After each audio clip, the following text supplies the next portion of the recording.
चंदनपुर नाम की एक नगरी थी। वहां एक प्रताप सिंह नाम का राजा राज करता था। शादी के 12 वर्ष बाद भी उसके कोई संतान नहीं हुई। 12 वर्ष पूरा होने पर रानी गर्भवती हुई। रानी ने एक दिन राजा से कहा, महाराज, राजमहल में रह रहकर थक गए हैं। चलो आज हम बगीचे में घूम कर आते हैं। हाँ बिल्कुल, चलो ना। राजा रानी दोनों एक दिन बगीचे में गए और बगीचे में टहलने लगे। टहलते टहलते राजा रानी कुएं के पास गए और फिर चबूतरे पर दोनों बैठ गए। कुएं की बगल में एक पेड़ था। पेड़ पर 2 पक्षी बैठे थे। राजा और रानी के बीच बातचीत शुरू हुई और राजा ने कहा, रानी, पता नहीं ये पक्षी मांस खाते होंगे या मोती माणिक। अरे महाराज, ऐसा कैसे हो सकता है? इतने सुंदर पक्षी कभी मांस नहीं खा सकते। ये मोती माणिक खाने वाले पक्षी हैं। इस बात पर दोनों के बीच वाद विवाद शुरू हो गया। इस तरह यहाँ बैठकर वाद विवाद करने से कुछ नहीं होगा।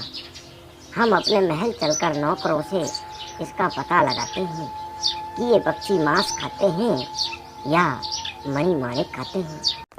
फिर वे दोनों राजमहल लौट गए और नौकरों को बुलाकर पता लगाने को कहा। सैनिकों, हमारे बगीचे में कुएं के बगल में एक पेड़ है। उस पर 2 पक्षी बैठे हैं। आप जाकर पता करो वो खाते क्या है। महाराज, अगर यह पता चला कि पक्षी मांस भक्षी हैं, तो मैं महल छोड़कर 10 साल के लिए बाहर चली जाऊंगी और जंगल में रहूंगी। और अगर पक्षी मोती माणिक खाने वाले हुए तो आपको 10 साल के लिए जंगल में रहकर आना पड़ेगा। हाँ बिल्कुल, मैं शर्त हार गया तो 10 साल वन को चला जाऊंगा। बात तय हुई। नौकरों को सही बात का पता लगाने के लिए भेज दिया और जंगल में जाकर नौकर सोचने लगे, अगर राजा 10 साल जंगल में रहेगा तो प्रजा बेहाल हो जाएगी। इसलिए हम महल जाकर यही कहेंगे कि वो पक्षी मांस भक्षी हैं। तब रानी 10 साल के लिए जंगल में चली जाएगी और रानी के जाने से किसी को नुकसान भी नहीं होगा और ना ही हमारे राज्य पर इसका कोई प्रभाव पड़ेगा। बात तो आपकी बिल्कुल सही है। यदि हमारे महाराज चले गए तो राज्य में अराजकता फैल जाएगी। अब हमें यहीं से लौट चलना चाहिए। नौकर महल लौट आते हैं और राजा रानी के सामने जाकर कह देते हैं, पक्षी तो मांस खाते हैं। रानी शर्त के मुताबिक महल छोड़कर जंगल को चल देती है। रानी को चलते चलते शाम हो गई और सोचने लगी, मुझे यहीं कहीं रुककर आश्रय ढूंढ लेना चाहिए। भी रानी को एक गुफा दिखाई पड़ी और रानी गुफा की ओर चल दी। गुफा एक राक्षस है। शान की गंध मिलते ही राक्षस गरजता हुआ बाहर निकला। रानी भी अंदर घुस गई। उसने राक्षस को देखते ही कहा, बाबा, मैं आपकी बेटी हूँ। बाबा, तुम मेरे ही माता पिता हो। रानी के इस बर्ताव से प्रभावित होकर राक्षस का दिल पिघल गया। बेटी, तुम्हारे मुंह से ये शब्द सुनकर मेरा जन्म सार्थक हुआ। मैं पिता की तरह तुम्हारी देखभाल करूंगा। तुम निश्चिंत रहो। इस तरह दिन बीतते गए। रानी ने 9 महीने की गर्भवती थी। फिर एक दिन वो अपने इस पिता को बुलाकर कहती है, पिताश्री, मेरे घर के पास एक दाई माँ रहती है। तुम जाकर उसे बुला लाओ। मुझे प्रसव पीड़ा हो रही है।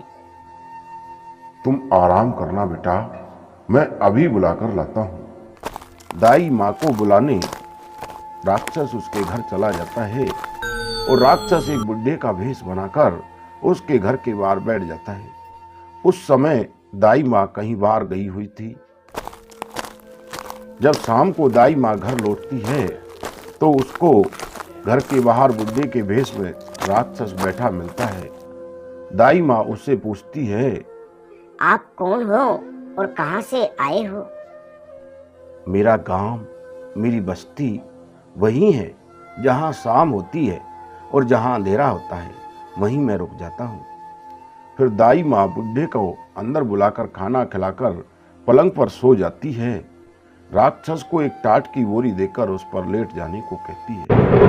फिर राक्षस आकाश और भूमि को एक करके उसे गुफा में ला पहुंचता है। देखो बेटी, दाई माँ को मैं यहाँ ले आया हूँ, अब तुम्हारे सारे दुखों का अंत हुआ। उसी दिन रात को रानी एक बेटे को जन्म देती है। दाई माँ वहीं पर 6 महीने तक रहती है और 6 महीने पूरे होते ही वह कहती है, बेटा, मुझे यहाँ आए 6 महीने पूरे हो गए हैं। मेरे बाल बच्चों का क्या हाल हुआ होगा मैं नहीं जानती। अब मुझे अपने घर लौटने दो। मैं अपने बाप से कह दूंगी और उनके कहने पर तुम्हें भेज देंगे। फिर शाम को राक्षस घर लौटता है। पिताश्री, दाई माँ को आए यहाँ 6 महीने हो गए हैं। अब वह घर जाना चाहती है। खाली हाथ नहीं भेजना है, इसलिए उसके लिए कुछ सामान लेकर आ जाइए। राक्षस बेटी की बात मानकर उसको बहुत सारा सामान ले आता है और उसको घर पहुंचा देता है। इस तरह रानी जंगल में बेटे को पालती रहती है। खेलते बाहर गुफा से चला जाता है। तब उसकी माँ और लड़के का जो राक्षस नाना लगता था, दोनों उसको बाहर आकर खेलने से मना करते हैं। अगर बाहर खेलना ही है तो ठीक है, लेकिन उस दिशा में मत जाना बेटा। माँ की मना करने पर भी लड़का उसी दिशा में जहाँ राजा रहता चला जाता है। पिताश्री, मुझको पता नहीं क्यों डर लग रहा है। वो मेरी बात नहीं मानता। तुम भी घर में नहीं रहते, इसलिए मुझे अपने राज्य वापस भेज दो। बेटी, मैंने तुम्हें पाला पोसा, अब यह कैसी बात कर रही हो? मैंने पहले राजा से शर्त लगाई थी पिताश्री, अब उसका वादा खत्म हो रहा है, इसलिए मुझे वापस मेरे राज्य भेज दो। ठीक है बेटा, तुम्हारी जैसी इच्छा, मगर मैं तुम्हें कभी नहीं भूल सकता। तुम जहाँ भी रहो, जैसे ही मुझे याद करोगी, मैं तुम्हारी मदद के लिए हाजिर हो जाऊंगा। इस बेटे का क्या नाम रखूं पिताश्री? बेटी, तुम इसका नाम वनपुत्र रखो। राक्षस माँ बेटे को लेकर चल देता है और एक पेड़ के नीचे तीनों खड़े हो जाते हैं। बेटी, जंगल में चोर उचक्के होते हैं, गहने कपड़े छीन ले जाते हैं, सावधानी बरतना। राक्षस ने ऐसा कहकर वापस लौट आता है। रानी जाने लगी। जाते जाते दोपहर में बहुत गर्मी लगी। अभी 4 मील जाना था। तभी उसी गांव का एक आदमी जिसका नाम रामलाल था, लकड़ी ले जाने वहां आता है और उन दोनों से भेंट होती है। उसे देखकर रानी कहती है, क्या भैया, तुम हमारे यहाँ नौकरी करते थे, राजा और मेरे बीच बात बढ़ी, उससे हमारा ये हाल हुआ। रामलाल का रानी के गहनों पर ध्यान गया। हे भगवान, मुझे ये सब घटना मालूम तक ना हुई। आइए हम लोग यहाँ छाया में बैठते हैं। दोनों को पेड़ की छाया में ले गया। माँ, मुझे प्यास लगी है, मुझे पानी चाहिए। भैया, बच्चे को प्यास लगी है, पानी कहाँ है बताओ। वह देखो वहीं है, तुम यहीं बैठी रहो, मैं इसे ले जाकर पानी पिलाकर लौटता हूँ। रामलाल वनपुत्र को कुएं के घाट पर ले गया और वनपुत्र जब कुएं को देख रहा था तो उसने उसको ऐसा धक्का मारा कि वनपुत्र कुएं में गिर गया। लड़का चिल्लाने लगा, बचाओ बचाओ। लड़का कुएं में डूबकर मर गया। तुम मेरे बेटे को कहाँ छोड़ आए हो? मेरे साथ कोई नहीं गया था। मैं नहीं जानता कौन है तुम्हारा बेटा। तुम्हारा बेटा कहाँ है? तुम मेरे घर चलो, तुम्हारे गहने लेने हैं। वह बेटे को याद कर जोर जोर से रोती रही। उसे जबरदस्ती रामलाल घर ले गया। यहीं पड़ी रहे, जो कुछ खाने को दूंगा उसी को खाकर चुप रहे, जबान खोलने की कोशिश मत करना। अपने बेटे की याद में उसने कुछ भी खाया पिया नहीं। तभी उसे अपने बाप राक्षस की याद हो आती है। तब वो मन में उसका स्मरण करती है। राक्षस भूमि और आकाश के बीच एकाएक होकर खड़ा हुआ। तुम्हें कौन सी मुसीबत आन पड़ी बेटा? तुमने मुझे कैसे याद किया? जी पिताजी, लगता है इस दुष्ट ने वन पुत्र को मार दिया है और मुझे घर में कैद कर रखा है। ठीक है बेटी, अब आप घबराओ मत, मैं आ गया हूं, सब ठीक हो जाएगा। तुम्हें अपने प्राण प्यारे हैं तो चलो वह कुआं दिखाओ।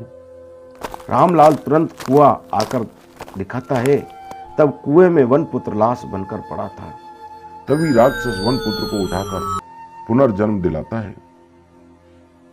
उन दोनों को राजा के राज्य में ले आता है और राजा के पास खबर भिजवा देता है। 10 साल पहले तुमसे वादा कर तुम्हें छोड़कर जो पत्नी गई थी, वह अभी अपने बेटे के साथ दूध का कुआं, पानी का कुआं इन दोनों के पास आई है। आकर उन्हें ले आओ। राजा को भी पत्नी की याद सता रही थी। राजा बगीचे में आता है और राजा रानी को देखकर बहुत खुश होता है और उनको महल ले जाता है।